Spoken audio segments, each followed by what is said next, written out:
Bonjour à toutes et à tous, bienvenue sur ma chaîne YouTube. Pour ceux et celles qui ne me connaissent pas, je suis Sandrine Huette, coach, consultante intuitive et énergéticienne. Je vous présente la guidance générale à venir pour cette semaine. Comme d'habitude, vous prenez uniquement les mots, les messages qui résonnent à l'intérieur de vous. Et si vous souhaitez une guidance personnalisée, eh bien, vous avez en bas, dans la barre de description, mon site internet, donc www.sandrinehuette.com, où vous trouverez donc toutes les informations nécessaires pour vous accompagner. C'est parti, j'ai fait le tirage avant, il y a beaucoup de messages et je découvre en même temps que vous les cartes. Donc c'est parti pour l'interprétation. Alors, donc la première carte, donc j'ai pour habitude d'utiliser plusieurs oracles, dont ceux de Vanessa Mielzarek, Richard Gandon également et bien d'autres. Donc, alors, la maîtrise, première carte. Donc, qu'est-ce qu'elle nous indique? Elle nous indique que pour passer dans la maîtrise, il faut accepter le chaos, il faut faire preuve d'acceptation par rapport à un changement de vie. Pour passer dans la maîtrise, il vous faut accepter le chaos. Il prouve que votre vie change. Alors, cette carte, elle indique vraisemblablement que vous êtes en train de traverser une épreuve, certainement même parfois de toucher, comme je dis, les abîmes ou en tout cas, on a la sensation de toucher parfois le fond et de ne pas sortir de certains cycles. Mais cette carte, elle indique bien que vous êtes en fait dans une phase de changement, peut-être même profond, de transmutation, de oui, de transcendance, d'évolution en fait. Et c'est pas toujours effectivement agréable parce que ça demande de lâcher, beaucoup de choses, sans doute des croyances, sans doute des schémas. Après évidemment ça dépend, de chaque personne, hein. Ici on est bien dans une guidance générale comme je l'ai indiqué. Mais voilà, c'est bien ce que ça veut dire, c'est que là, il y a besoin de lâcher, et d'accepter surtout, d'accueillir en fait, ce changement et pour effectivement repasser dans la lumière eh bien, il ne faut pas avoir peur d'aller toucher, ces parts d'ombre. C'est ça que ça veut dire. Alors ensuite, la deuxième carte qui est sortie en même temps, donc toujours des portes, de l'intuition, c'est la manipulation. Alors elle dit: «Maîtrisez vos pensées négatives et ne vous laissez plus manipuler par elles». Donc effectivement, le mental, c'est un grand manipulateur parce qu'il va se baser effectivement ou sur le passé, donc sur des schémas qui ne sont plus existants, ou il va essayer d'anticiper, se faire des films, des plans sur la comète et cetera pour essayer finalement de contrôler une situation, de maîtriser alors que c'est pas maîtrisable. Comment on peut, à chaque instant, savoir qu'est-ce qui va pouvoir se dérouler par la suite? Puisqu'il existe en fait plusieurs lignes de temps. Donc là, l'idée, c'est plutôt d'être dans l'instant présent, d'accueillir en fait, le chaos. Le chaos, ça passe aussi par, un changement, mental. C'est un changement sur tous les plans, mais là, ça parle bien du mental. Donc c'est accepter le fait que vous restez le capitaine à bord et c'est pas le mental en fait qui doit, contrôler la situation.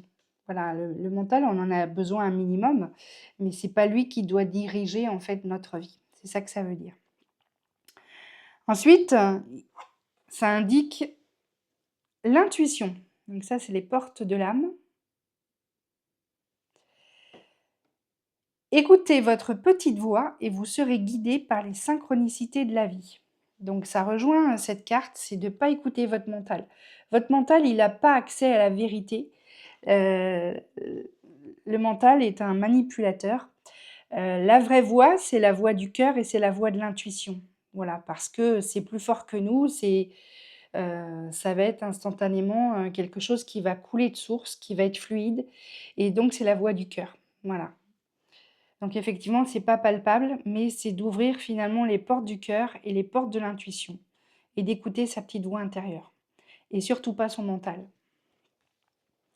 Alors pour, vous aider, donc ça c'est la carte de l'ascension Eh bien, dans la continuité de cette guidance, eh bien, ça parle de méditation. Donc effectivement, ça peut être un outil, très efficace pour justement accéder au soi, accéder aux portes du cœur de l'intuition et calmer le mental. Voilà, ça peut être vraiment une technique, après il en existe bien d'autres, mais en l'occurrence, là, dans l'oracle, dans cette guidance, c'est ça qui est préconisé. Et nous avons également donc ça, c'est les portes de l'univers comme oracle, toujours de Vanessa. Et donc là, ça indique en fait un autre type de thérapie qui est le rire. Cultiver le rire illumine votre vie et les bénédictions de l'univers affluent. Donc il y a la méditation, il y a se connecter à son intuition et puis surtout essayer de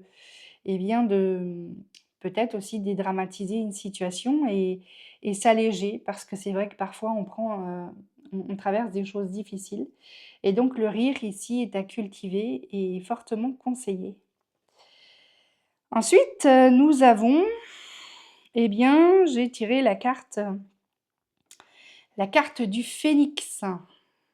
Alors je trouve que là, il y a plusieurs cartes quand même qui sont dans les couleurs jaune orangé. J'aime bien regarder un peu déjà, la tendance aussi des cartes avant de vous faire la guidance. Et là, il y a voilà, on est beaucoup dans les couleurs de la créativité, du feu sacré. Donc le phénix, c'est bien, le phénix symboliquement, c'est effectivement accepter de mourir pour renaître de ses cendres. Et donc, ça parle bien en fait aussi de ces cycles-là, c'est d'accepter justement le chaos, d'accepter la transformation pour, pour renaître. Donc c'est des moments de renaissance, c'est vraiment des belles périodes, mais effectivement, avant de renaître, eh bien, il faut accepter, le chaos. Voilà, donc ces 2 cartes, elles se rejoignent finalement et dans les couleurs et dans la symbolique, la signification. Ensuite, l'océan d'amour éternel, donc il y a cette carte. Eh bien, cette carte, elle parle de guérison, de créativité et de fertilité. Donc peut-être pour la suite des nouveaux projets à venir, des choses à créer et ça parle de guérison. Donc ne pas perdre, espoir. Je sais que parfois il peut y avoir des situations vraiment, difficiles à surmonter, mais ça parle bien de renaissance et ça parle bien de guérison. Ensuite, donc nous avons cette carte-ci, donc le petit oracle de Vanessa. Donc la roue. Donc la roue, ça nous parle une fois de plus encore de cycle. Toute émotion négative s'efface à la lumière de tes pensées positives. Utilise le pouvoir de ton esprit et ta réalité change comme par miracle. Donc une fois de plus, ça j'adore ce genre de synchronicité dans les guidances quand plusieurs messages similaires reviennent.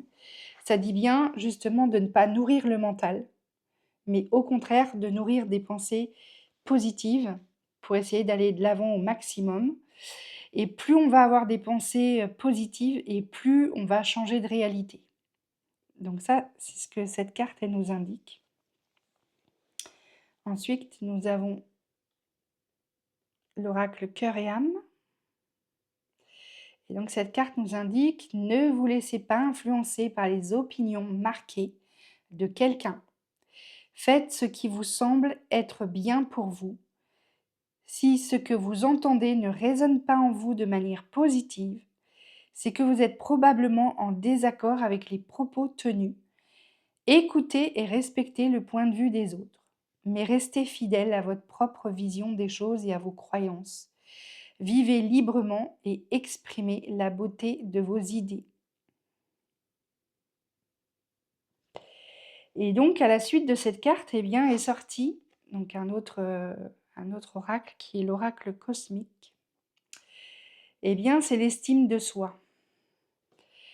Alors l'estime de soi, c'est parfois, selon les personnes, beaucoup de travail aussi. Quand on a été, depuis tout petit, dévalorisé. Cette carte, elle indique, de reconnaître sa valeur, apprendre à s'aimer, apprendre à s'accorder de la valeur.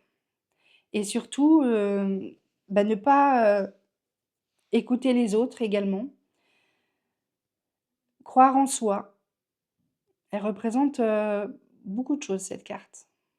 Elle est puissante et c'est une femme, donc je trouve qu'il y a beaucoup de voilà, ça parle beaucoup dans ce jeu, en fait, aussi de fertilité, de créativité et il y a beaucoup l'énergie du féminin aussi qui ressort. On avait une femme aussi tout de suite. Donc l'estime de soi, c'est oui, c'est apprendre à regarder à l'intérieur de soi et s'accorder de l'importance, s'accorder de la valeur, s'accorder de l'estime. Donc c'est peut-être ça aussi, qui a, à changer au niveau du mental. En pensée. Des fois, on a tendance à entretenir depuis tout petit, des pensées négatives sur soi, en fait, hein. Donc là, c'est ça que ça vient, dire. Il y a certainement des croyances limitantes ou des schémas ou des pensées à transmuter et de pas se laisser, effectivement embobiner, soit par le mental ou soit même par des personnes, c'est écouter sa voix et c'est oser, être pleinement soi-même dans toutes ses cellules et c'est vrai que c'est tout un travail, d'oser être soi parce que bien souvent, on va mettre des masques ou on va être influencé peut-être par le regard, des autres, des collègues, de la famille bien souvent, parce que depuis tout petit, on s'est conditionné ou contorsionné pour toujours faire plaisir aux autres. Et là, cette carte, elle indique véritablement peut-être de faire un reset complet et d'oser être soi-même aussi, hein. En tout cas, c'est voilà, il y a de la valeur à s'accorder. Donc ça demande à modifier des schémas. Ensuite, j'ai sorti la carte de l'alignement.